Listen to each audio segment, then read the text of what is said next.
Hello guys, இப்போ ட்ரெண்டியாக போயிட்டுருக்க இந்த ப்ளவுஸ் டிசைன் ஈஸியாக எப்படி மார்க் பண்ணுறதுன்னு இந்த வீடியோவில் பார்க்கலாம். இந்த டிசைனுக்கான ப்ரைஸ் டீட்டெயில் நான் வீடியோவோட எண்டில் ஷேர் பண்ணியிருக்கேன். வீடியோவை ஸ்கிப் பண்ணாமல் பாருங்கள். இந்த டிசைனில் நான் நிறைய வீடியோ ஆல்ரெடி ஷார்ட்ஸில் அப்லோட் பண்ணியிருக்கேன். பட் லாங் வீடியோவில் இன்னும் கிளியராக எக்ஸ்பிளைன் பண்ணியிருக்கேன். கண்டிப்பாக உங்களுக்கு புரியும்னு நினைக்கிறேன். எந்த ஒரு ஒர்க்காக இருந்தாலும் ஃபர்ஸ்ட் ஸ்லீவோட சென்டர் பாயிண்ட் மார்க் பண்ணிக்கோங்க. ஸ்லீவோட சென்டர் பாயிண்ட்லேருந்து அதோட ஹைட்டு கரெக்டாக 2 இன்ச்சஸில் மார்க் பண்ணியிருக்கேன். அதே போல் ரைட் அண்ட் லெஃப்ட் சைடோட வித்துமே 2 இன்ச்சஸில் மார்க் பண்ணியிருக்கேன். இப்போ ஒரு ஸ்கேல் வச்சு இந்த 3 பாயிண்ட்டையுமே கனெக்ட் பண்ணிக்கலாம். இப்போ இந்த ஒரே ஒரு ஸ்கேல் மட்டும்தான் யூஸ் பண்ணி ஃபுல் ஸ்லீவோட லைனுமே நம்ம ட்ரா பண்ணி எடுத்துக்க போகிறோம். இந்த ஸ்கேலை அந்த ஃபர்ஸ்ட் ஒரு லைன் நம்ம மார்க் பண்ணோம் இல்லையா, அந்த லைன் மேலேயே வச்சு அடுத்த லைன் நம்ம போட்டுக்க போகிறோம். இந்த மாதிரி பண்ணும்போது ஃபர்ஸ்ட் ஒரு சைடு மட்டும் லைன் போட்டுட்டு அடுத்த சைடு போடணுன்னு இல்லை, 2 சைடுமே நம்ம ஈக்குவலாக போட்டுக்கலாம். உங்களுக்கு வீடியோ பார்த்தாலே புரியும். ஒரு லைன் போட்டதுக்கு அப்புறமா கரெக்டாக அந்த லைன்லேயே ஸ்கேல் வச்சு அடுத்தடுத்த லைன் போட்டுக்கிறோம்.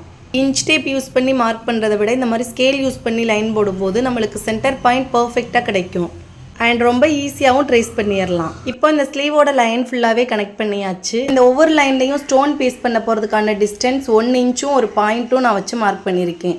நீங்கள் வேணும்னா 1.25 அண்ட் 1.5 இன்ச்சஸ் கூட மார்க் பண்ணிக்கலாம். அது உங்களோட சாய்ஸ் தான்.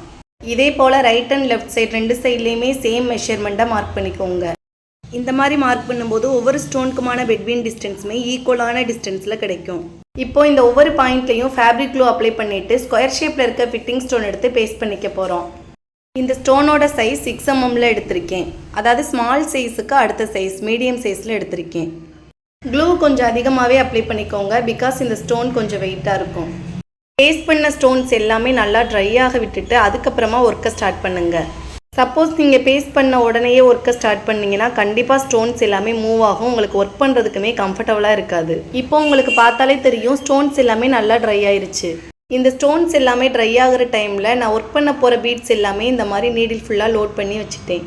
பேஸ்ட் பண்ணியிருக்க ஸ்டோனோட ரைட் அண்ட் லெஃப்ட் சைடில் ஸ்டிச் பண்ணிவிட்டு அதே மாதிரி சென்டர்லேயும் ஸ்டிச் பண்ணிக்கோங்க. இதுக்கு நான் யூஸ் பண்ணியிருக்க மெட்டீரியல்ஸ் கட் பீட் 3 mm சமிக்கி. இது 3 மெட்டீரியல்ஸ் யூஸ் பண்ணி தான் ஸ்லீவ் ஃபுல்லாகவே ஒர்க் பண்ணியிருக்கேன். சமிக்கி யூஸ் பண்ணி ஒர்க் பண்ணும்போது எப்போவுமே அப்வர்ட்லேருந்து டவுன்வர்ட் வர்ற மாதிரி ஸ்டிச் பண்ணிக்கோங்க. அப்போ தான் சமிக்கி தூக்காமல் கரெக்டாக இருக்கும்.